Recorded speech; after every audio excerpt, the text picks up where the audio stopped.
बिस्मिल्लाहिर्रहमानिर्रहीम। अस्सलाम वालेकुम डियर स्टूडेंट्स, आई होप आप सब खैरियत से होंगे और आपकी ईद बहुत अच्छी गुजरी होगी।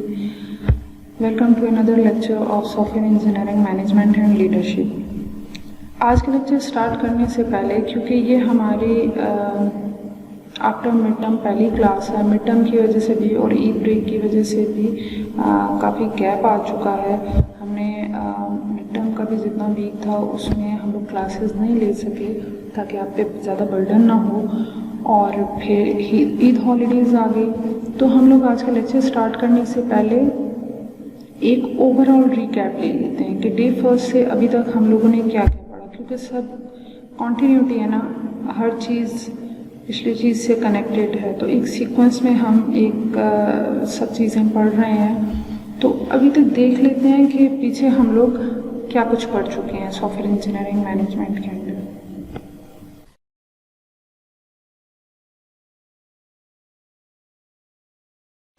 सो टिल नाउ हम लोगों ने मैनेजमेंट को इन डिटेल डिस्कस किया, मैनेजमेंट के डिफरेंट एस्पेक्ट्स को हम लोगों ने एक्सप्लोर किया। देन हम लोगों ने लीडरशिप डिस्कस किया, हम लोगों ने लीडरशिप को देखा, लीडरशिप को इन डिटेल, लीडर कौन होता है, उसकी रिस्पॉन्सिबिलिटीज वगैरह, उन सबको हम लोगों ने डिस्कस किया। देन हम मैनेजमेंट और लीडरशिप का डिफरेंस हम लोगों ने देखा, ठीक है, क्योंकि हम लोग डिस्कस कर चुके हैं कि मैनेजमेंट और leadership are not both same things, तो इनमें डिफरेंस है। तो वो हम लोगों ने डिफरेंस एक्सप्लोर किया कि मैनेजमेंट और लीडरशिप में क्या डिफरेंस है। तो so after detailed introduction of management and leadership, हम लोगों ने स्टार्ट किया role of management in software development के सॉफ्टवेयर डेवलपमेंट में मैनेजमेंट की क्यों ज़रूरत क्यों है। हम लोगों ने डिस्कस किया कि अराउंड द ग्लोब जितने भी इंजीनियरिंग के डिसिप्लिन हैं उन सब में सबसे ज़्यादा क्रिटिकल और कॉम्प्लेक्स जो है वो आपका सॉफ्टवेयर इंजीनियरिंग का डिसिप्लिन है, ठीक। तो इसी अम्ब्रेला के अंडर हम लोगों ने प्रोजेक्ट मैनेजमेंट को डिस्कस किया, प्रोजेक्ट मैनेजर कौन होता है, सॉफ्टवेयर प्रोजेक्ट मैनेजमेंट को डिस्कस किया, triple constraints of project management भी हम लोगों ने देखे, एक सॉफ्टवेयर प्रोजेक्ट मैनेजर के रोल्स एंड रिस्पॉन्सिबिलिटीज को डग आउट किया। Roles and different roles and responsibilities के अंडर ही हम लोगों ने अनसर्टेनिटी को हैंडल करने के लिए मैनेजमेंट कंस्ट्रेंट ट्रायंगल को डिस्कस किया। इस ट्रायंगल के का डीपली एनालिसिस हम लोगों ने किया।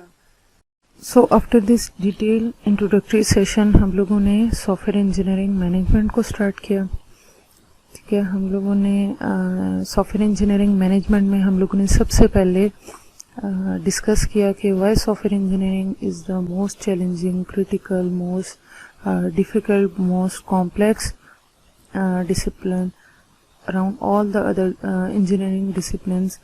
तो हम लोगों ने वो मैकेनिकल इंजीनियरिंग है, आर्किटेक्चर इंजीनियरिंग है, वो इलेक्ट्रिकल इंजीनियरिंग है, हम लोगों ने विद एग्जांपल्स, विद सिनेरियोज हम लोगों ने देखा कि सॉफ्टवेयर इंजीनियरिंग इन सब डिसिप्लिन्स में से अराउंड द ग्लोब सबसे चैलेंजिंग है, सबसे कॉम्प्लेक्स है, सबसे क्रिटिकल है।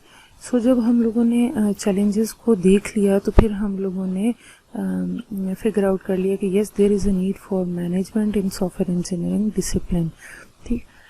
इसके बाद हम लोगों ने 3 लेवल्स पे हम लोगों ने एक्टिविटीज़ को देखा कि मैनेजमेंट की एक्टिविटीज़ सॉफ्टवेयर इंजीनियरिंग में 3 लेवल्स पे अकर करती हैं। सबसे पहले ऑर्गेनाइजेशनल एंड इंफ्रास्ट्रक्चर मैनेजमेंट हम लोगों ने डिस्कस किया। देन उसके बाद प्रोजेक्ट मैनेजमेंट, और थर्ड लेवल है हमारे पास मैनेजमेंट ऑफ मेजरमेंट प्रोग्राम, ठीक है। अब according to software engineering body of knowledge, आप लोगों की जो सॉफ्टवेयर इंजीनियरिंग मैनेजमेंट है उसको हम इन्होंने 7 मॉड्यूल्स में डिवाइड किया हुआ है। Initiation and scope definition, software project planning, software project enactment, review and evaluation, closure, software engineering measurement and software engineering measurement tools. हम लोगों ने जो अभी 3 लेवल्स की बात की थी कि इन 3 लेवल्स पे सॉफ्टवेयर इंजीनियरिंग मैनेजमेंट की एक्टिविटीज़ अकर करती हैं, इनमें जो ये 7 मॉड्यूल्स हैं, फर्स्ट 5 मॉड्यूल्स जो हैं from initiation and scope definition से लेके क्लोजर तक, ये 5 मॉड्यूल्स आते हैं प्रोजेक्ट मैनेजमेंट की अम्ब्रेला के अंडर।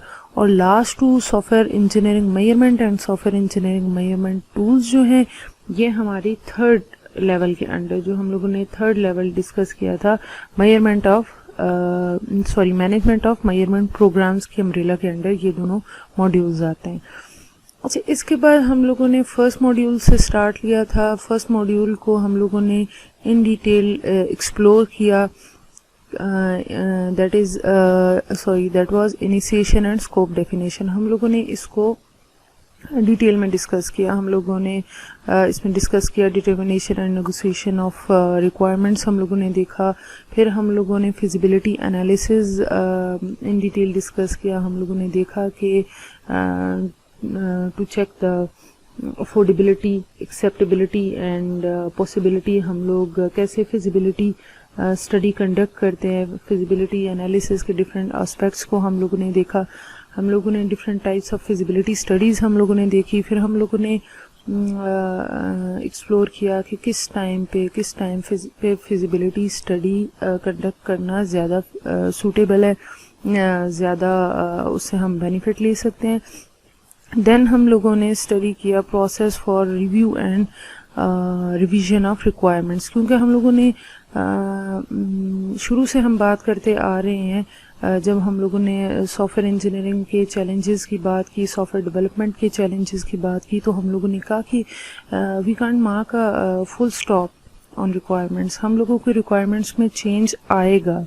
ऐसा नहीं है कि हम लोग कि हम लोगों ने वाटरफॉल मॉडल को देखा कि वो क्यों अब नहीं यूज़ हो रहा, बिकॉज वो वाटरफॉल मॉडल चेंजेस को एक्सेप्ट नहीं करता। तो हम लोगों ने कहा कि if you want to stand in the market, अगर हम लोगों ने लॉन्गेविटी अचीव करनी है तो हम लोगों को चेंजेस को एक्सेप्ट करना पड़ेगा। और चेंज को एक्सेप्ट करना एक बहुत बड़ा चैलेंज है। और फिर अगेन वहीं पे हमें मैनेजमेंट की ज़रूरत भी पड़ती है इस चैलेंज को के साथ डील करने के लिए। सो हम लोगों ने फर्स्ट मॉड्यूल में इनिशिएशन एंड स्कोप डेफिनेशन में ये तीनों चीज़ें इन डिटेल देखी। तो ये तो हमारा हो गया रिकैप। अभी तक जो हम लोगों ने फ्रॉम डे फर्स्ट टू अभी तक हम लोगों ने जो कुछ भी पढ़ा था उसका एक क्विक रिकैप हो गया। आज हम लोग स्टार्ट करेंगे software project planning. So let's start with today's topic, that is software project planning। हमारा सॉफ्टवेयर का प्रोजेक्ट है या कोई भी डिसिप्लिन अराउंड द ग्लोब, कोई भी डिसिप्लिन आप उठा के देख लें, किसी भी डिसिप्लिन का प्रोजेक्ट है, planning plays a very critical role. Project management में कहा जाता है कि planning is the most challenging phase of any project. आप जितना अच्छा प्लान करोगे, जितना टाइम दोगे प्लानिंग को, जितना डिटेल में प्लानिंग करोगे, उतने ही चांसेस होंगे कि आप कस्टमर की रिक्वायरमेंट्स को फुलफिल कर सको। आप लोग विद इन बजट रहो, आप लोग विद इन स्केड्यूल रहो। ठीक, जितना भी हम लोग फेलियर रेट देखते हैं सॉफ्टवेयर प्रोजेक्ट्स का, जो हम फेलियर रेट हम लोगों ने डिस्कस किया था, या दुनिया में जितने भी प्रोजेक्ट हैं उनका हम लोगों ने फेलियर रेट डिस्कस किया था कि इन प्रोजेक्ट्स का फेलियर रेट 80% होता है, आईटी के प्रोजेक्ट्स का फेलियर रेट मोर देन 70% है। तो जितने भी हम लोगों ने प्रोजेक्ट्स से फेलियर रेट्स देखे, the reason behind that is most of the time is planning. जितना पुअर प्लानिंग होगी उतना ही जो है ना चांसेस हैं कि हम लोग ऑफ द स्केड्यूल हो, हम लोग बजट ना मीट कर सकें, हम लोग कस्टमर की रिक्वायरमेंट्स को ना मीट कर सकें। सो किसी भी प्रोजेक्ट में, वो सॉफ्टवेयर प्रोजेक्ट है या वो कोई और प्रोजेक्ट है, प्लानिंग का बहुत क्रिटिकल रोल होता है। ठीक, सो हम लोगों को प्लानिंग में देखें, हम लोग रिसोर्सेज प्लान कर रहे होते हैं, हम लोग सबसे पहले प्रोसेस प्लान कर रहे होते हैं, किस प्रोसेस से हम ये काम करेंगे, डिलीवरेबल्स हम लोगों ने क्या क्या देने हैं, ह्यूमन रिसोर्सेज को हम लोग प्लान कर रहे होते हैं, कौन कौन लोग इस प्रोजेक्ट में काम करेगा, किस किस के अंडर कितने लोग होंगे, किसको क्या क्या रिसोर्सेज एलोकेट किए जाएंगे, कौन किसको रिपोर्ट करेगा। हम लोग क्वालिटी को प्लान कर रहे होते हैं, उसके लिए हमने क्या मेजर्स लेने हैं, हम लोग रिस्क असेसमेंट कर रहे होते हैं इस प्रोजेक्ट में, ये रिस्क आ सकते हैं, आगे ये सारी चीज़ें हम डिटेल में देखेंगे। ठीक, तो हम लोग कॉस्ट एस्टिमेशन कर रहे होते हैं, एफर्ट एस्टिमेशन कर रहे होते हैं, हम लोग टाइम एस्टिमेशन कर रहे होते हैं। तो ये जब ये सब चीज़ें हम लोग पहले से प्लान कर लेते हैं, हम लोग को रिस्क का पता चल जाता है, हम लोग को पता चल जाता है कि हाँ जी हमारे रिसोर्सेज इतने कम है या हमारे पास ये रिसोर्सेज है, हम ये काम कर सकते हैं। तो जितना अच्छा हम लोग प्लान करते हैं, जितना डिटेल में हम लोग कई दफ़ा रिस्क को प्लानिंग में स्किप कर दिया जाता है और उसकी वजह से बहुत ज़्यादा इश्यूज होते हैं। ठीक, तो ये हम पे है, हम जितना अच्छा प्लान करेंगे उतना हमारा प्रोजेक्ट का सक्सेस रेट ज़्यादा होगा, उतना हम हाई क्वालिटी प्रोडक्ट कस्टमर को दे सकेंगे। ठीक, तो हम लोग सॉफ्टवेयर प्रोजेक्ट प्लानिंग में हम लोग सबसे पहले क्या करेंगे, सबसे पहला हमारा स्टेप क्या होगा, हम लोग प्रोसेस को प्लान करेंगे। कि सबसे पहले हम लोगों ने आप लोगों ने different software development life cycles पढ़ी होंगी। ठीक है, हम लोग सबसे पहले हम लोग प्लान कर लेंगे कि हमने कौन से सॉफ्टवेयर डेवलपमेंट लाइफ साइकिल के साथ जाना है। जेनेरिकली हमारे पास दो तरह की सॉफ्टवेयर डेवलपमेंट लाइफ साइकिल्स होती हैं। एक हमारे पास होती है predictive software development life cycle और दूसरी हमारे पास होती है adaptive software development life cycle. Now what is predictive software development life cycle? Predictive software development life cycle जो है वो जहाँ पे हमारे पास जो रिक्वायरमेंट्स है ना वो वेल डिफाइंड है, जहाँ पे हमें हमारे कस्टमर को भी क्लियर पता है कि हाँ जी हमें अपने सॉफ्टवेयर से, हमें अपने प्रोडक्ट से, हमें अपने सिस्टम से ये आउटपुट्स चाहिए, ये हमारे आउटकम्स होने चाहिए, जहाँ पे आप बिल्कुल क्लियर हो। तो वहाँ पे हम लोग predictive software development life cycles use करते हैं। For example predictive software development life cycle की best example is your waterfall model. ठीक है, जहाँ पे हम लोगों ने कहा कि requirement should be well defined, बिल्कुल क्लियर होनी चाहिए और चेंज फिर नहीं आएगा। ठीक, अब predictive software development life cycle कहाँ पे यूज़ होती हैं? फॉर एग्जांपल कोई भी आप लोगों की एप्पल फ़ोन वाले हैं, ठीक है, आईफोन वाले हैं कि वो अपना न्यू आईफोन ला रहे हैं, तो they are very much sure कि हाँ जी हमें 2021 मॉडल में हमें ये फीचर्स चाहिए। ठीक, और for example let's say during development उनके माइंड में कोई और आइडिया आता भी है तो वो उसको अपने अगले मॉडल के लिए रख लेंगे। ठीक, आप लोगों का MS ऑफिस वाले 2021 वेरिएंट ला रहे हैं, एडोब फोटोशॉप वाले ला रहे हैं, तो दे आर वेरी क्लियर कि हाँ जी हमें 2021 मॉडल में ये फीचर्स चाहिए।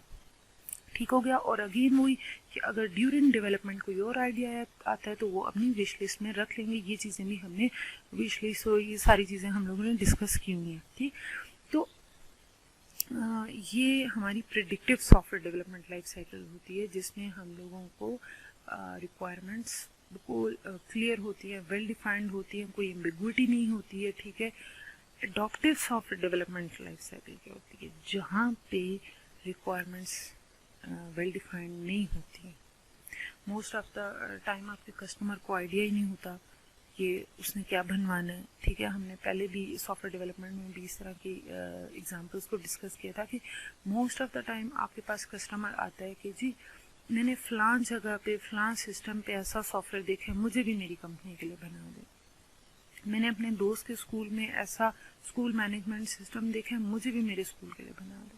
तो आपका कस्टमर इस तरह की वेग ब्लर रिक्वायरमेंट्स के साथ आता है। ठीक है, वहाँ पे आपको adaptive software development life cycles की ज़रूरत पड़ती है और फिर आप चेंजेस के प्रोसेस से हो के रिक्वायरमेंट्स मतलब वेल डिफाइंड रिक्वायरमेंट्स की तरफ जा रहे होते हो। ठीक है, लेकिन इस प्रोसेस में बार बार चेंजेस आ रही होती हैं। ठीक है, adaptive software development life cycle की एग्जांपल्स हमारे पास कौन कौन सी होगी? Like agile software development life cycle, जहाँ पे हम लोग कहते हैं कि what is agility, rapid change. ठीक, तो आप लोग चेंजेस एक्सेप्ट कर रहे होते हो, आप लोग कस्टमर जो आपको चेंज बताते हैं, जो इन्वायरमेंट में चेंज आता है, सिस्टम में, टेक्नोलॉजी में, आप उसको एक्सेप्ट कर रहे होते हो और उसके अकॉर्डिंग रिस्पॉन्ड कर रहे होते हो, ठीक है। So predictive software development life cycle कहाँ पे यूज होती है? जहाँ पे वेल डिफाइंड रिक्वायरमेंट्स होती हैं, और अडॉप्टिव जहाँ पे रिक्वायरमेंट्स वेल डिफाइंड नहीं होती। से तो सबसे पहले हम लोगों ने अपनी सॉफ्टवेयर डेवलपमेंट लाइफ साइकिल, हमने अपना मॉडल सेलेक्ट करना है कि हम लोग अपने प्रोजेक्ट को देखते हुए हमने अपना मॉडल सेलेक्ट कर लिया कि हाँ जी हम लोग एडॉप्टिव के साथ जाएंगे या प्रेडिक्टिव के साथ जाएंगे, हम लोग स्पाइरल को चूज़ करेंगे, हम agile software development life cycle लेंगे, हम इंक्रीमेंटल को यूज़ करेंगे, ठीक है, एंड सो ऑन। काफ़ी ज़्यादा आप लोगों ने इंट्रोडक्शन टू सॉफ्टवेयर इंजीनियरिंग में मॉडल्स पढ़े होंगे, ठीक हो गया। अच्छा, अब ऐसा बहुत रेयर होता है कि हमने एक मॉडल उठाया और एज इट इज़ उसी के साथ हम लोगों ने उसी को 100% फॉलो किया। ये बहुत कम होता है। हम लोगों ने मॉडल सेलेक्ट किया और उसको फिर कैसे हम लोगों ने टेलर करना है अपने स्कोप के अकॉर्डिंग, अपनी प्रोजेक्ट की सिचुएशन के अकॉर्डिंग, ठीक है। तो हम लोग वो भी प्लान कर लेंगे। फॉर एग्जांपल देखिए, HEC की तरफ से हमें एग्ज़ाम्स के लिए पेपर्स के टेम्पलेट्स मिलते हैं, हमें फोल्डर बनाने के लिए हमें कुछ टेम्पलेट्स मिलते हैं। तो वो ऐसा नहीं होता कि वो हर टीचर के लिए 100% वो वर्क करे। हम लोगों को जो टीचर 3 क्रेडिट और का कोर्स ले रहा है वो उसके अकॉर्डिंग उस टेम्पलेट को फिल करेगा और यूज़ करेगा। जो टीचर लैब कोर्स ले रहा है वो उसके अकॉर्डिंग उसको फिल करेगा और अपना डॉक्यूमेंट तैयार करेगा। इसी तरीके से आप लोगों ने अपनी मॉडल सेलेक्ट करना है और उसको अपने स्कोप के अकॉर्डिंग, अपने प्रोजेक्ट की, अपने सिस्टम की, अपने सॉफ्टवेयर की, अपने प्रोडक्ट की रिक्वायरमेंट्स के अकॉर्डिंग आप लोगों ने उसको कस्टमाइज करना है, उसमें चेंजेस करनी है, ठीक हो गया। तो हम लोगों ने प्रोसेस को अच्छे से प्लान कर लिया कि हम कौन से मॉडल के साथ जाएंगे और हम लोगों ने उसमें जो भी हम लोगों ने चेंजेस करनी हुई वो हम लोग प्लान करेंगे। नेक्स्ट हम लोगों ने डिलीवरेबल्स डिटरमाइन करने हैं, ठीक है। नेक्स्ट हमारे पास आ जाता है डिटरमाइन डिलीवरेबल्स। अच्छा, सबसे पहले what is deliverable? Deliverable is something produced और provided as the result of a process. कोई भी हमारे पास प्रोसेस है ना, उसमें क्या चीज होती है, ठीक है। एक प्रोसेस है, उसकी एक इनपुट होगी और एक आउटपुट होगी, ठीक। कई दफा जो इनपुट है वो भी आपके पास क्या होता है, एक डिलीवरेबल ही होता है, ठीक है।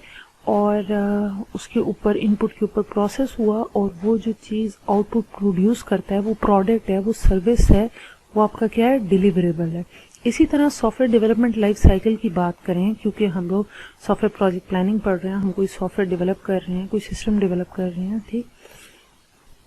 तो इसमें सॉफ्टवेयर डेवलपमेंट लाइफ साइकिल में हमारे पास डिफरेंट फेजेस होते हैं, प्लानिंग, एनालिसिस, डिजाइन, ठीक है, then development, then testing, then deployment, then maintenance, ठीक है। तो इन सब फेजेस के, ये सब प्रोसेस, इनके अंदर इन सब फेजेस में प्रोसेस हो रहे हैं ना, ठीक है। तो इन सब के डिलीवरेबल्स भी होंगे, हर फेज के कुछ डिलीवरेबल्स होंगे। प्लानिंग के डिलीवरेबल्स होंगे, डिजाइनिंग के डिलीवरेबल्स होंगे, एनालिसिस फेज के डिलीवरेबल्स होंगे, टेस्टिंग के होंगे, डेवलपमेंट के होंगे, ठीक।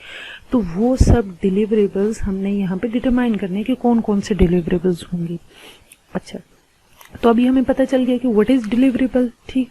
देन डिलीवरेबल्स जो हैं वो कुछ डिलीवरेबल ऐसे होते हैं जो हमें किसी एक स्पेसिफिक फेज के से पहले प्रोवाइड करने होते हैं, कुछ ऐसे होते हैं जो उस ड्यूरिंग दैट फेज हमें प्रोवाइड करने होते हैं, और कुछ डिलीवरेबल्स उस फेज के एंड प्रोडक्ट के तौर पे आते हैं, ठीक है।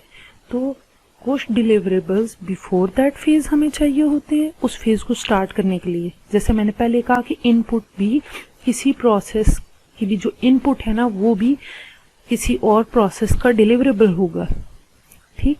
तो कुछ डिलीवरेबल्स हमें बिफोर दैट फेज चाहिए होते हैं, कुछ डिलीवरेबल्स हमें ड्यूरिंग दैट फेज चाहिए होते हैं और कुछ डिलीवरेबल्स हमें आफ्टर दैट फेज मीन्स कि उस फेज का एंड प्रोडक्ट हमारे पास आएगा।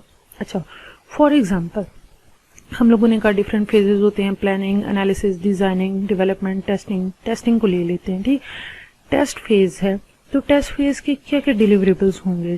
Test strategy, test plans, effort estimation reports, test scenarios, test data, requirement test, traceability matrix हमारे पास होती है, टेस्ट एग्जीक्यूशन रिपोर्ट हमारे पास होती है, टेस्ट समरी रिपोर्ट हमारे पास होती है, टेस्ट क्लोजर रिपोर्ट हमारे पास होती है। अब टेस्ट स्ट्रेटजी ये हमें बिफोर दैट फेज चाहिए होती है। टेस्टिंग स्टार्ट करने से पहले हमें ये डिलीवरेबल हमें चाहिए होता है। ये बड़ा हाई क्वालिटी हमारे पास डॉक्यूमेंट होता है जिसमें सारी स्ट्रेटजी डिफाइन होती है। टॉप मैनेजमेंट इसको बनाती है कि हम लोगों ने टेस्टिंग कैसे कंडक्ट करनी है, ठीक। टॉप मैनेजमेंट बनाती है और फिर जो भी रिस्पॉन्सिबल टीम होती है वो इसको एग्जीक्यूट करती है, ठीक है। और टेस्ट क्लोजर रिपोर्ट एट इस फेज के एंड पे हमें मिलती है, ये डिलीवरेबल एज अ आउटपुट हमें मिलता है, ठीक। तो इसी तरीके से आपके प्लानिंग फेज के कुछ डिलीवरेबल्स होंगे, आप लोगों के डेवलपमेंट फेज के, आप लोगों के एनालिसिस फेज के। तो आप खुद भी कोशिश करना है कि आप लोग खुद सर्च, बाकी डिलीवरेबल्स आप लोग खुद सर्च करो, खुद स्टडी करो। अच्छा, इसमें एक और चीज़ कि अगर कुछ डिलीवरेबल्स के लिए आप खुद डेवलप नहीं कर सकते, आप के पास ह्यूमन रिसोर्सेज की शॉर्टेज है, ठीक है, आप लोग खुद डेवलप नहीं कर सकते और आप थर्ड पार्टी को इन्वॉल्व करते हो टू डेवलप दैट डिलीवरेबल, तो वो भी आप लोगों ने यहीं पे प्लान करना होता है और यहीं पे सारी उसकी डिटेल्स आपको यहीं पे स्पेसिफाई करनी होती है। फॉर एग्जांपल हम लोग पहले भी डिस्कस कर चुके हैं काफ़ी दफ़ा इन डिटेल कि जिस तरह planning is very critical phase of a project, किसी भी प्रोजेक्ट की सक्सेस में जिस तरह प्लानिंग का एक बड़ा इम्पॉर्टेंट रोल होता है, इसी तरीके से किसी भी सॉफ्टवेयर, किसी भी सिस्टम की क्वालिटी में उस सिस्टम, उस सॉफ्टवेयर के डिज़ाइन का बहुत बड़ा रोल होता है। जितना हाई क्वालिटी डिज़ाइन होगा उतना हाई क्वालिटी आपका सॉफ्टवेयर होगा, उतना हाई क्वालिटी आपका सिस्टम होगा। हम लोग सिस्टम और सॉफ्टवेयर के डिफरेंस पे पहले बात कर चुके हैं। तो आप लोगों की जितनी पुअर डिज़ाइन होगा उतना ही पुअर क्वालिटी आपका सॉफ्टवेयर होगा, उतना ही पुअर आपका आउटपुट आप दोगे, ठीक है। तो हम लोगों को पता चल गया कि जी हम लोग इस बात पे एग्री करते हैं कि डिज़ाइन जो है वो बड़ा क्रिटिकल रोल प्ले करता है और हमारे पास वो एक्सपर्टीज़ नहीं है, हमारी टीम में इतने अच्छे डिज़ाइनर्स नहीं है, इतने अच्छे आर्किटेक्ट इंजीनियर्स नहीं है और हमारे पास इतने फाइनेंशियल रिसोर्सेज भी नहीं है कि हम लोग आर्किटेक्ट इंजीनियर हायर कर सकें। तो हम लोग और हम अपने सॉफ्टवेयर की, सिस्टम की क्वालिटी पे भी कंप्रोमाइज़ नहीं कर सकते। तो हम क्या करेंगे कि हम थर्ड पार्टी से कॉन्ट्रैक्ट करेंगे, उन्हें कहेंगे कि आप हमारे लिए एक हमारे जो हमारा सिस्टम है या हमारा सॉफ्टवेयर है इसके लिए हमें आर्किटेक्चर डेवलप करके दें, डिज़ाइन डेवलप करके दें। जो भी कंपनी जिसकी एक्सपर्टीज़ हैं आर्किटेक्चर में, डिज़ाइनिंग में, उनसे हम कॉन्ट्रैक्ट करेंगे कि आप, और उसके अगेंस्ट हम उन्हें पे करेंगे, ठीक। तो ये सारी चीज़ें भी हमें जो हैं यहीं पे स्पेसिफाई करनी होती है। हम आफ्टर डिटरमाइनिंग डिलीवरेबल्स हमारे पास नेक्स्ट स्टेप आ जाता है एफर्ट एस्टिमेशन का, effort schedule and cost estimation का। तो सबसे पहले what is estimation? Estimation is the process of finding an estimate और अप्रोक्सीमेट, ठीक है। हम लोग एक एस्टिमेट वैल्यू निकाल रहे होते हैं या अप्रोक्सीमेट वैल्यू निकाल रहे होते हैं that how much money, effort and time we will require to build a specific software. ठीक है, कि हम लोगों को इस प्रोडक्ट को बनाने के लिए, सॉफ्टवेयर को बनाने के लिए कितनी मनी रिक्वायर्ड होगी, इस प्रोजेक्ट को कंप्लीट करने के लिए कितने एफर्ट हमें रिक्वायर्ड होगी, इस प्रोजेक्ट को कंप्लीट करने के कितने ह्यूमन रिसोर्सेज चाहिए होंगे, वो कितने डेज, कितने आवर्स, कितने मंथ्स वो काम करेंगे, कितना बजट हमें चाहिए होगा इस प्रोजेक्ट को कंप्लीट करने के लिए। ठीक है, तो हमें ये सारी एस्टिमेशन करनी पड़ती है। और आपके पास जो एस्टिमेशन है ये आपका की एलिमेंट है ऑफ सॉफ्टवेयर प्रोजेक्ट प्लानिंग। ठीक, हम लोगों ने पहले भी कहा कि आप लोगों का, हम लोग प्लानिंग क्यों करते हैं। हम लोगों ने कहा कि आपके सॉफ्टवेयर की सक्सेस जो है वो प्लानिंग पे बहुत ज़्यादा डिपेंड करती है। तो प्लानिंग क्यों की जाती है? प्लानिंग इसीलिए की जाती है कि हम लोग विद इन बजट रहते हुए अपना प्रोजेक्ट कंप्लीट कर सके। हम लोग ऑन द स्केड्यूल रहें, ठीक है, ऑफ द स्केड्यूल ना जाएं, टाइम पे अपना प्रोजेक्ट कंप्लीट करें। हम लोग अपने कस्टमर के जो ऑब्जेक्टिव्स हैं, रिक्वायरमेंट्स हैं, उसको फुलफिल करें। ठीक, तो इसके लिए प्लानिंग की जाती है कि हम लोग successfully with in time, with in budget अपना सॉफ्टवेयर प्रोजेक्ट कंप्लीट करें। तो एस्टिमेशन, और इसके लिए, इस ऑब्जेक्टिव के लिए, इस गोल को अचीव करने के लिए एस्टिमेशन बहुत इम्पॉर्टेंट रोल प्ले करता है। विदाउट एस्टिमेशन हम ये चीज़ें नहीं कर सकते। ठीक, तो एस्टिमेशन जो है उसके हमारे पास डिफरेंट बेसिस हैं। फॉर लाइक आप लोगों का जो प्रीवियस डाटा या प्रीवियस एक्सपीरियंस है वो बहुत हेल्पफुल साबित होता है। लाइक आप लोगों की जो ह्यूमन रिसोर्सेज हैं उन्होंने पास्ट में कोई ऐसा प्रोजेक्ट किया है तो वो कहेंगे कि हाँ जी, लास्ट ईयर जो हमने ये प्रोजेक्ट किया था ना, तो उसमें इसी तरह का प्रोजेक्ट था और इतना टाइम लगा था, इतने ह्यूमन रिसोर्सेज लगे थे, इतना बजट हमें रिक्वायर्ड था। ठीक, तो प्रीवियस एक्सपीरियंस, प्रीवियस डाटा बहुत हेल्पफुल होता है। देन आप लोगों की जो डॉक्यूमेंटेशन है, जो आपके डॉक्यूमेंट्स हैं, वो बहुत इम्पॉर्टेंट रोल प्ले करते हैं आप लोगों की एस्टिमेशन में। बहुत वैल्यूएबल आप लोगों के एसेट होता है आप लोगों के एस्टिमेशन में। ठीक, देन आप लोगों की assumptions। What is assumption? जो भी एक्सपर्ट्स हैं, प्रोजेक्ट मैनेजर्स हैं, वो लोग past experience, past data, documentation की बेस पे कुछ assumptions देते हैं। लाइक जो सॉफ्टवेयर डेवलपमेंट में जो लोग काम कर रहे हैं, ठीक है, उनके पास्ट बिहेवियर की बेस पे, उनके पोर्टफोलियो की बेस पे कुछ assumptions प्रोजेक्ट मैनेजर देगा कि हाँ जी, पिछले प्रोजेक्ट्स भी इन लोगों ने हमारे साथ किए थे, तो थ्रू आउट इनका आउटपुट बहुत अच्छा था, पंक्चुअल थे, डेडलाइंस को मीट करते थे, क्वालिटी डिलीवरेबल्स इन्होंने हमें दिए हैं, तो इन्हीं के साथ हम चलेंगे। ठीक है, तो कोई प्रॉब्लम नहीं होगा, इसलिए हमें बैकअप प्लान की ज़रूरत नहीं है, हमें अल्टरनेटिव्स की ज़रूरत नहीं है।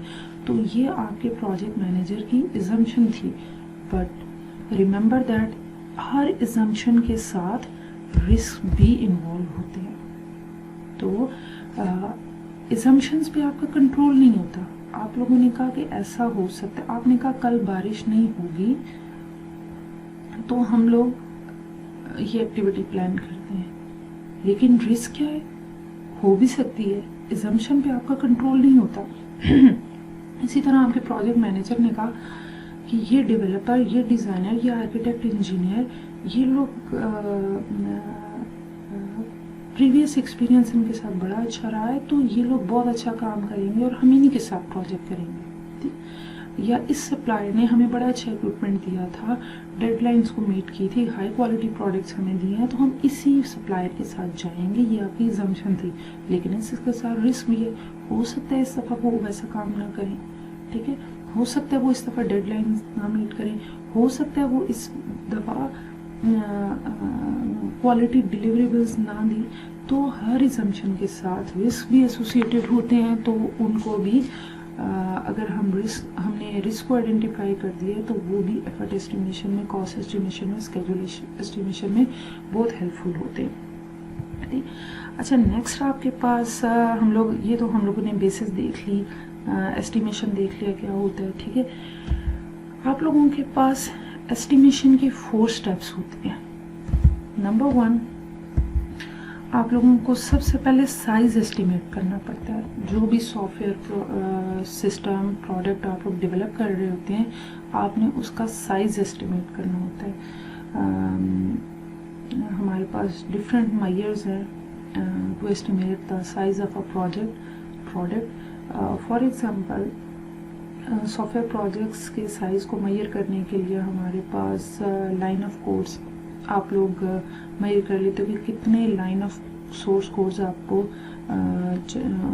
होंगे इस प्रोजेक्ट को डेवलप करने के लिए, प्रोडक्ट को डेवलप करने के लिए, सॉफ्टवेयर को बनाने के लिए, या फिर number of entities in entity relationship diagram आप उनको मेजर कर लेते हो, या नंबर ऑफ फंक्शंस इस सॉफ्टवेयर को, इस सिस्टम को बनाने के लिए इतने फंक्शंस हमें चाहिए होंगे। लाइक एटीएम है आपके पास, तो एटीएम में कौन कौन से फंक्शंस हो सकते हैं?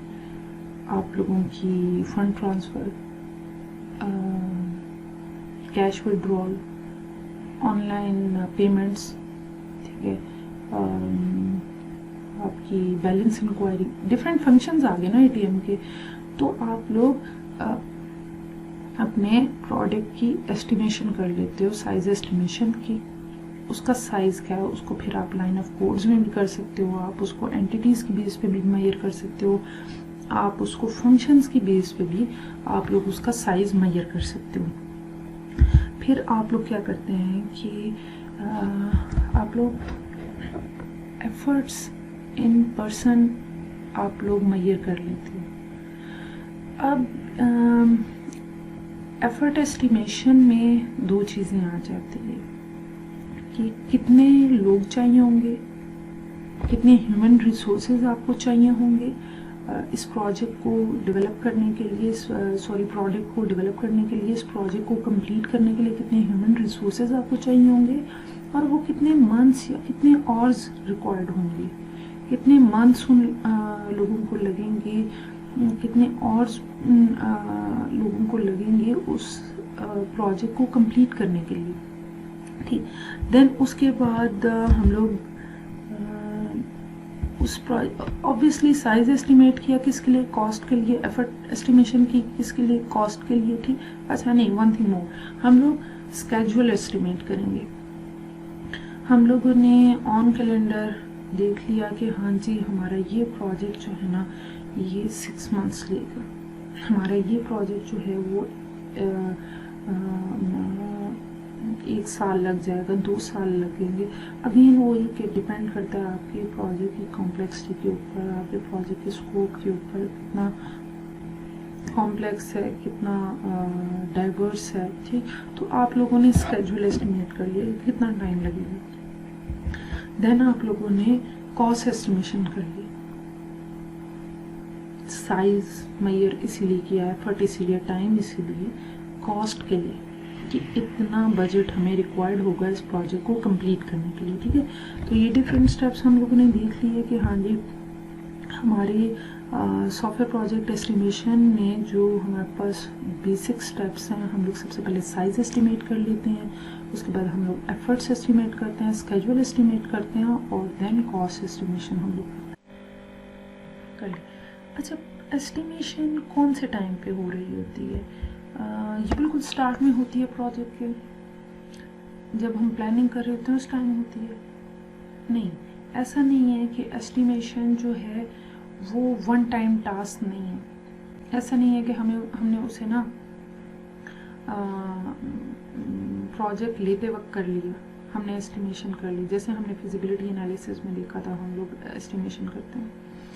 तो इस तरह नहीं है कि एस्टिमेशन जो है वो वन टाइम टास्क नहीं है।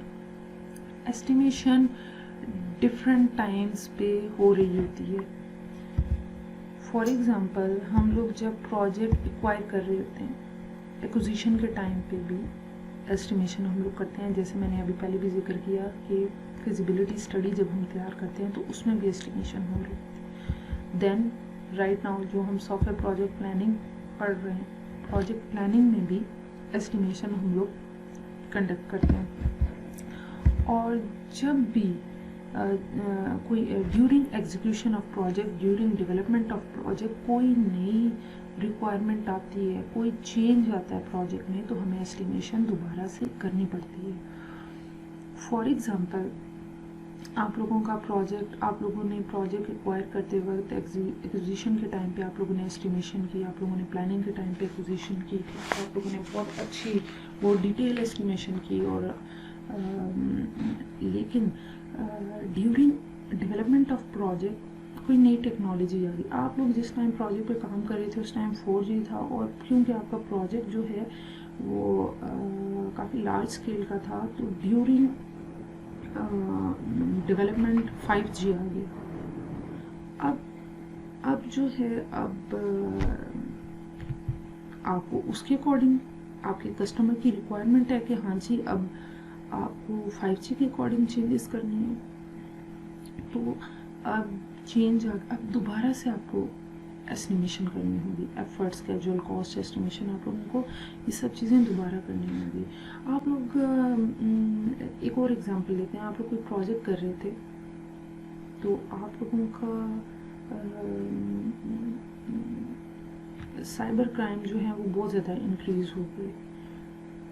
उस टेन्योर में आप लोगों के कस्टमर ने कहा कि हाँ जी अब सिक्योरिटी जो है वो सिक्योरिटी मेजर्स भी हम लोगों ने लेने हैं, तो अब उस प्रोजेक्ट को करने के लिए अब आपको सिक्योरिटी एनालिस्ट भी हायर करना है, ठीक है, और फंक्शंस भी बढ़ गए हैं, प्रोजेक्ट का साइज भी बढ़ गया, ठीक। तो अब दोबारा से आपको एस्टिमेशन करनी है। आप लोगों ने ह्यूमन रिसोर्सेज लिए तो आप लोगों को अब डेफिनेटली कॉस्ट ऊपर जा रही है, फंक्शंस बढ़ गए हैं तो टाइम भी ज़्यादा चाहिए, तो ये सारी चीज़ें अब दोबारा से एस्टिमेट करनी पड़नी थी। अब ये तो हो गया कि एस्टिमेशन किस वक्त होनी चाहिए। अब अप्रोच देख लेते हैं। एफर्ट, स्केड्यूल और कॉस्ट एस्टिमेशन के लिए डिफरेंट अप्रोचेस हैं, लेकिन जो सबसे ज़्यादा यूज़ हो रही है हम लोग उसको डिस्कस करेंगे आज, और वो है आपकी decomposition approach. This is also known as divide and conquer approach. तो आज हम इस अप्रोच को डिस्कस करते हैं। आप लोग कोशिश करिएगा कि बाकी अप्रोचेस भी खुद स्टडी करें। इस अप्रोच में सबसे पहले हम लोग क्या करते हैं कि हम लोग स्कोप अंडरस्टैंड कर लेते हैं, अपने प्रोजेक्ट का, अपने सॉफ्टवेयर का, अपने सिस्टम का जो हम डेवलप कर रहे हैं उसका स्कोप अंडरस्टैंड कर लेते हैं, ठीक है। स्कोप अंडरस्टैंड करने के बाद हम लोग सॉफ्टवेयर का हम लोग साइज एस्टिमेट कर लेते हैं, ठीक। हम लोग वो स्कोप के साथ ही साइज एस्टिमेशन हम कैसे करेंगे कि हम लोगों ने स्कोप की स्टेटमेंट के साथ हम लोग चले, उसके बाद हम लोगों ने अपने सॉफ्टवेयर को डिफरेंट फंक्शंस में डिवाइड कर दिया। जैसे मैंने ऊपर भी एटीएम की एग्जांपल दी कि उसमें डिफरेंट फंक्शनैलिटीज़ हैं। एटीएम में फ़ंड ट्रांसफ़र कर सकते हैं आप लोग, कैश विड्रॉ कर सकते हैं, फ़ंड डिपॉजिट कर सकते हैं, ऑनलाइन बिल्स पे कर सकते हैं, ठीक है। अपना बैलेंस आप लोग चेक कर सकते हैं कि आप लोगों के अकाउंट में इस वक्त कितना बैलेंस है। तो इस तरह की डिफरेंट जो है आप लोगों के पास फंक्शनैलिटीज़ होती हैं, तो आपने उन फंक्शनैलिटीज़ की बेस के ऊपर अपने सॉफ्टवेयर को डिकम्पोज कर दिया। उसके बाद आप लोगों ने हर फंक्शन के लिए आप लोग साइज एस्टिमेशन करोगे, ठीक है, कि इस फंक्शन को डेवलप करने के लिए हम लोगों ने साइज एस्टिमेशन के लिए कहा कि डिफरेंट हमारे पास मेजर्स हैं, जैसे line of codes, number of entities. तो हम लोग देखेंगे कि इस फंक्शन को कंप्लीट करने के लिए, डेवलप करने के लिए कितनी लाइन ऑफ कोड्स रिक्वायर्ड होंगे, ठीक। तो हम लोगों ने हर फंक्शन के लिए, हमारे पास एक सॉफ्टवेयर था उसमें को हमने फॉर एग्जांपल 5 फंक्शंस में डिवाइड कर दिया। हर फंक्शन की हम लोग साइज एस्टिमेशन करेंगे कि कितनी लाइन ऑफ कोड्स रिक्वायर्ड होंगे। उसके बाद हम लोग हर फंक्शन की हम लोग एफर्ट और कॉस्ट एस्टिमेशन करेंगे कि इस फंक्शन को कंप्लीट करने के लिए कितने ह्यूमन रिसोर्सेज चाहिए होंगे, वो ह्यूमन रिसोर्सेज कितने आवर्स या कितने डेज काम करेंगे और कितनी कॉस्ट रिक्वायर्ड होगी, कितनी कॉस्ट लगेगी उस एक फंक्शनैलिटी को कंप्लीट करने के लिए। अब हमारे पास एक सॉफ्टवेयर था, उसको 5 फंक्शंस में हमने डिवाइड किया। ये मैं बहुत छोटी एग्जांपल आपको बता रही हूँ कि 5 फंक्शंस में हमने डिवाइड किया। हर फंक्शन की हम लोगों ने कॉस्ट और एफर्ट एस्टिमेशन कर ली थी। अब हर फंक्शन की कर ली ना, अब उन सब हर फंक्शन की हमारे पास एस्टिमेशन आ गई। अब उन सब फंक्शंस को हम लोगों ने कंबाइन किया तो हमारे पास क्या आ गई, पूरे सॉफ्टवेयर की ओवरऑल एस्टिमेशन आ गई। तो हम लोगों ने एस्टिमेशन किस तरह की, उसके सॉफ्टवेयर के साइज़ के अकॉर्डिंग हमने कर दी। हमने एक सॉफ्टवेयर को डिफरेंट फंक्शंस में डिवाइड कर दिया, हर फंक्शन की एस्टिमेशन की और उनको कंबाइन किया तो हमारे पास सॉफ्टवेयर की ओवरऑल एस्टिमेशन आ गई। थर्ड स्टेप पे हम लोग क्या करेंगे, हम लोग कॉस्ट और एफर्ट एस्टिमेशन करेंगे, लेकिन इस टाइम हम कैसे करेंगे, हम सॉफ्टवेयर को फंक्शंस में नहीं डिवाइड करेंगे, हम सॉफ्टवेयर को सॉफ्टवेयर इंजीनियरिंग की एक्टिविटीज़ में डिवाइड करेंगे। फॉर एग्जांपल, आप लोग जो भी सॉफ्टवेयर के सिस्टम डेवलप कर रहे हो उसमें कौन कौन सी एक्टिविटीज़ परफॉर्म करनी है, आप लोगों ने प्लानिंग करनी है, एनालिसिस करना है, डिज़ाइनिंग करनी है, डेवलपमेंट करनी है, टेस्टिंग करनी है। तो डिफरेंट एक्टिविटीज़ आप लोगों ने सबसे पहले आइडेंटिफाई कर ली कि हाँ जी ये एक्टिविटीज़ हमें परफॉर्म करनी पड़ेंगी टू कंप्लीट दिस प्रोजेक्ट। जब आप लोगों ने एक्टिविटीज़ आप लोगों ने डिफाइन कर ली तो आप लोग उन एक्टिविटीज़ को देन क्या करेंगे कि उनका सीक्वेंस फिर आप लोग आइडेंटिफाई करेंगे कि ये किस सीक्वेंस में होंगी। सबसे पहले प्लानिंग होगी, उसके बाद क्या होगा, अच्छा उसके बाद एनालिसिस होगा, उसके बाद क्या होगा। तो आप लोगों ने सीक्वेंस आइडेंटिफाई कर लिया। उसके बाद आप लोगों ने हर एक्टिविटी को डिफरेंट टास्क में डिवाइड कर दिया। ठीक है, एक एक्टिविटी जो है ना, एक्टिविटी और टास्क का क्या डिफरेंस है, एक एक्टिविटी किसी एक फंक्शन के लिए होती है, ठीक है, और एक एक्टिविटी को आप फर्दर टास्क में डिवाइड करते हो, लेकिन टास्क फर्दर डिवाइड नहीं हो सकता। ठीक, तो एक एक्टिविटी जो है वो डिफरेंट टास्क से मिलके बनती है। तो आप लोगों ने पहले एक्टिविटी में डिवाइड कर दिया, एक्टिविटीज़ में डिवाइड कर दिया, फिर हर एक्टिविटी को डिफरेंट टास्क में, सब टास्क में डिवाइड कर दिया। अब हर टास्क के लिए आप लोगों ने एफर्ट और कॉस्ट एस्टिमेशन की कि आपको कितने ह्यूमन रिसोर्सेज चाहिए होंगे इस टास्क को कंप्लीट करने के लिए, और कितने डेज काम करेंगे, और कितने आप लोगों को कितने आवर्स या कितने डेज काम करेंगे, और वो कितनी कॉस्ट आपकी उस पर आएगी, ये आप लोगों ने कर लिया। जब हर टास्क के लिए आपकी एस्टिमेशन होगी, कॉस्ट और एफर्ट एस्टिमेशन होगी, तो आपने उनको कंबाइन करके एक एक्टिविटी की एस्टिमेशन निकालनी है। इसी तरह आपने हर एक्टिविटी की, आपकी 6 एक्टिविटीज़ थी, 7 एक्टिविटीज़ थी, डिपेंड करते हैं अगेन आपके प्रोजेक्ट के ऊपर कितना कॉम्प्लेक्स, कितना डाइवर्स, कितना कॉम्प्लिकेटेड सॉफ्टवेयर आपका, तो उसके अकॉर्डिंग आप लोगों के एक्टिविटीज़ भी वेरी करेंगी। तो आप लोगों ने हर एक्टिविटी के हर टास्क की एस्टिमेशन की, फिर उन टास्क को कंबाइन किया तो हर एक्टिविटी की एस्टिमेशन आ गई। अब सब एक्टिविटीज़ को कंबाइन किया तो आपके पास ओवरऑल आपके सॉफ्टवेयर की एस्टिमेशन आ गई। ठीक हो गया।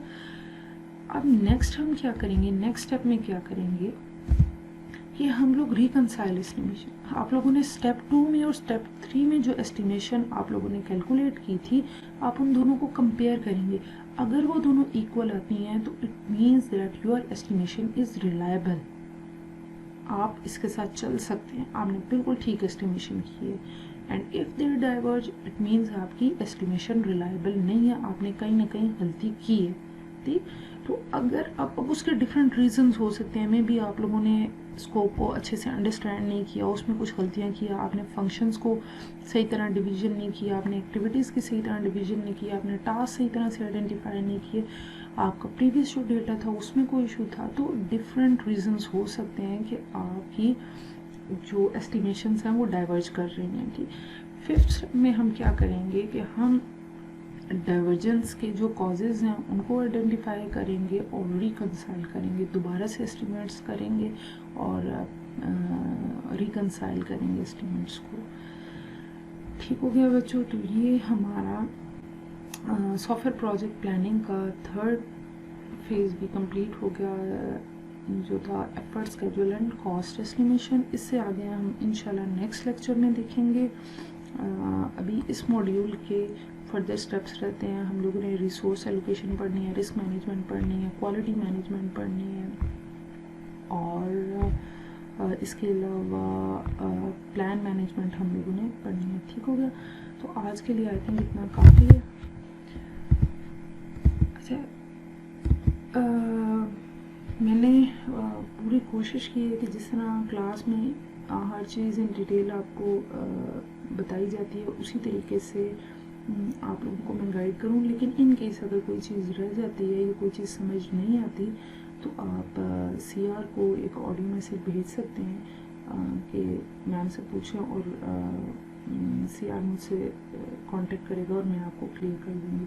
लेकिन इसके अलावा बच्चों कोशिश करें, अब हालात ऐसे हैं, इसमें हम सबको मिल के करना है, तो कोशिश करें कि थोड़ा सा खुद से भी सीखने की कोशिश करें। अब आप लोग यूनिवर्सिटी में आ गया, हर चीज़ पे आप लोग टीचर्स पे डिपेंड मत करो, और जो चीज़ आप लोग खुद, ये टाइम है आप लोगों के पास, आप लोगों के पास इस वक्त टाइम है, एक्स्ट्रा सारी एक्टिविटीज़ आप लोगों की ख़त्म हो चुकी है, तो आप लोग कोशिश करो कि प्रोडक्टिव काम करो, खुद सीखो। आप लोगों के पास इंटरनेट है, आप लोगों के पास मोबाइल फ़ोन्स हैं, आप लोग खुद एक्सप्लोर करो चीज़ों को, खुद जो चीज़ समझ में आती है उसको खुद भी सीखने की कोशिश करो, और उसके अलावा हम लोग भी साथ साथ आपको गाइड करेंगे। सही हो गया, चलो बच्चों, अल्लाह हाफिज़।